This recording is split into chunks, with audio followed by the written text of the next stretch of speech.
guys, and welcome back to Ram Plays. Today we're going to be having a look at the Drake Caterpillar.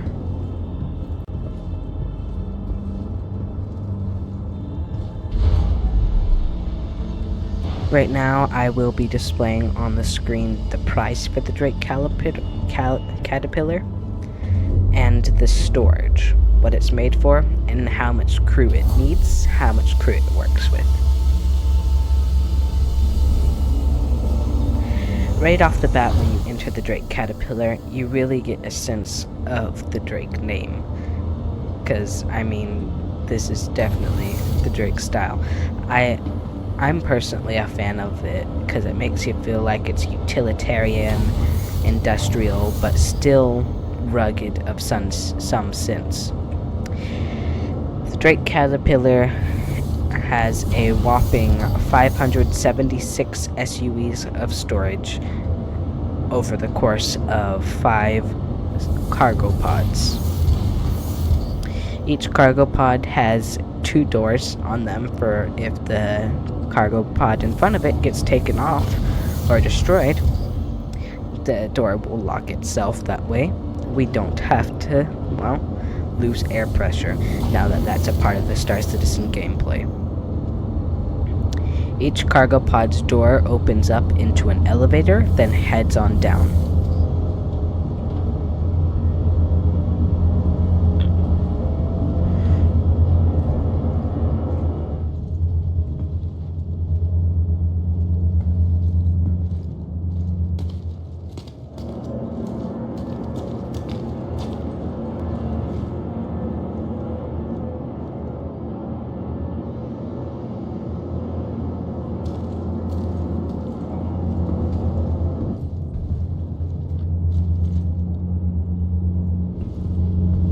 There's an upper deck to every cargo pod. And on the upper deck you also have buttons to open up each side of the 4 cargo pods with double doors, on top of the buttons you have on the ground floor.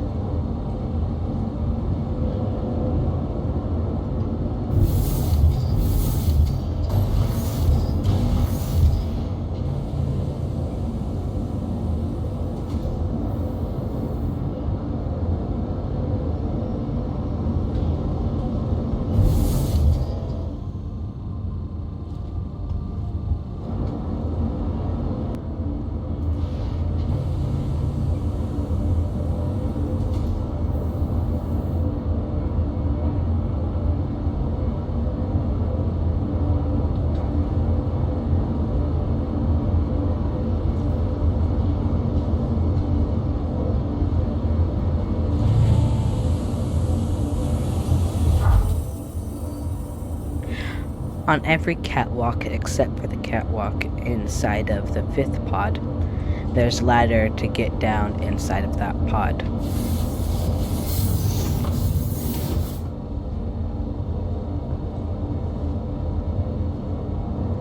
That gives it great versatility, so you can get up to the higher levels and get to the cockpit faster than it would have been on the ground floor.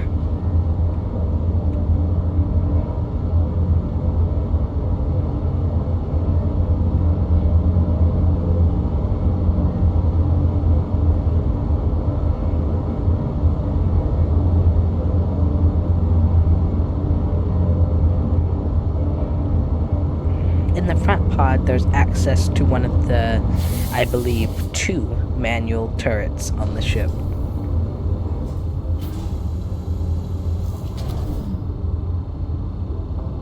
Hello, welcome aboard your Drake interplanetary craft. Your systems are online.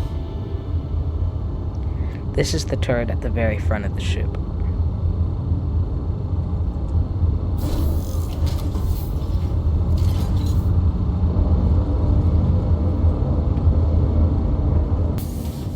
On the catwalk of the first pod, as soon as you leave the cargo pods, you enter a room with a ladder and a door. If you head through the door, it takes you to the main area that's an intersection between the utility sections of the ship and habitation on the lower decks. The latter is rather, instead of leading to a new spot on the ship, it is an airlock.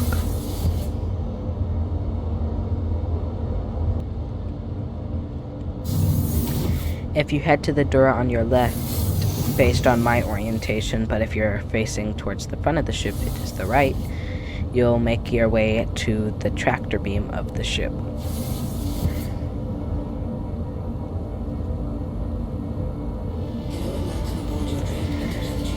I do not know if the tractor beam can go in salvage mode, but it definitely seems to show that it can. Your systems are online. If you head to the left, if you're facing forward on the ship, you will make your way to the cockpit and escape pod of this vessel.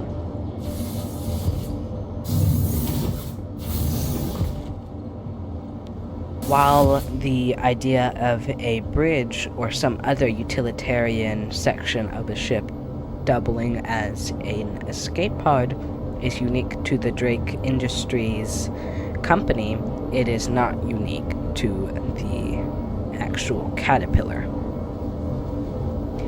The Ironclad is now given info that it is also going to be giving a design that includes a bridge or some other utilitarian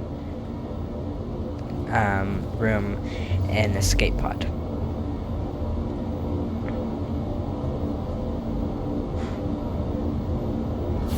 If you head into the co-pilot seat, you will find that it doubles, if you can get it to turn on, Hello and welcome aboard your Drake interplanetary craft. as a turret or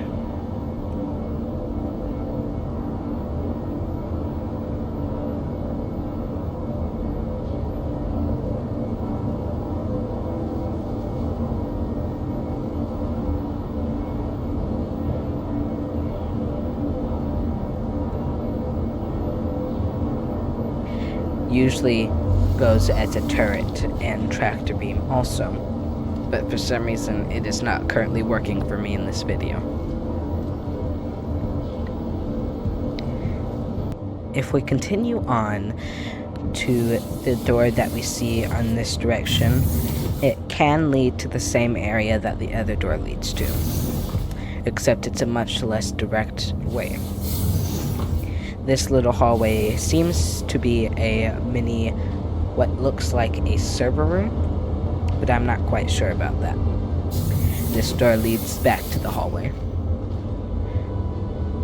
We have some component access all throughout the ship, which I find nice to get quick to. Now, I will say, even though I do like the design of Drake, it does scream dangerous with all the wires kind of hanging from the ceiling and whatnot. But right there is one of my examples. It seems a little more orderly in this ship to other Drake designs, even though it's still not very orderly per se.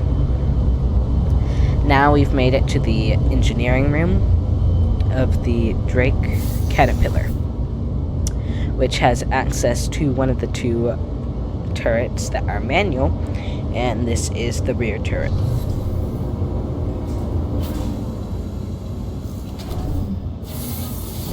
Spins you upside down and sends you to the bottom rear. Quite unique to spin you upside down, and I feel like being in this atmosphere of the hangar right now, it would pretty much give you the feeling that you have when water goes up your nose. Heading through either of these doors, you will head to a different area. This door, particularly up these stairs, leads back to the hallway connecting the tractor beam and the cockpit.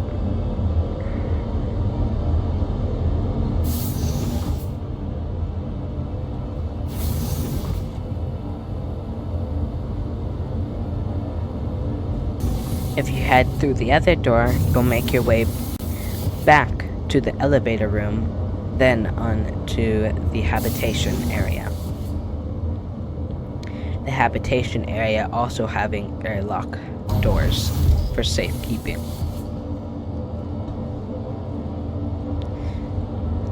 The habitation area has a table, some what appear to be, or maybe supposed to be, TVs for entertainment.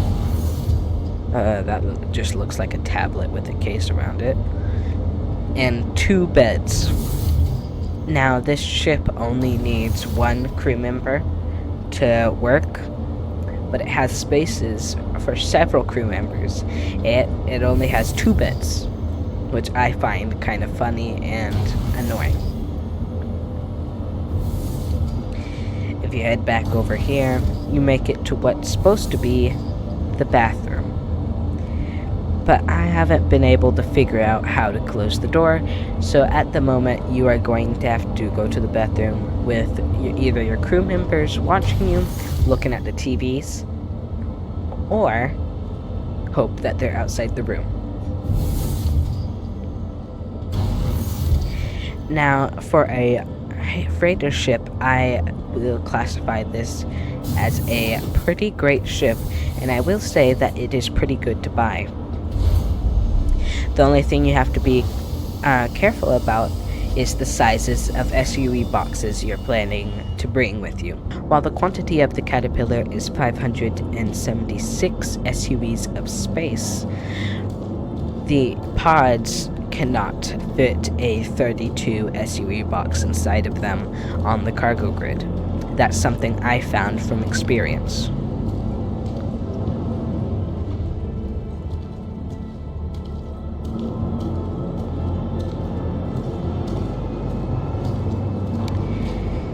So, if you're going for the Caterpillar, you're going to want to do more quantity over size missions than you want size over quantity missions.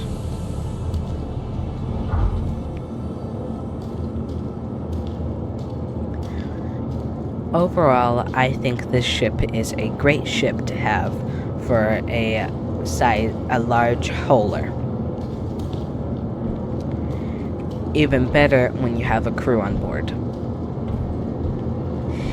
But that will be concluding it for today's review on the Drake Caterpillar. If you would like to know any more, I will see if I can reply to your comment in the description or a post that you might make.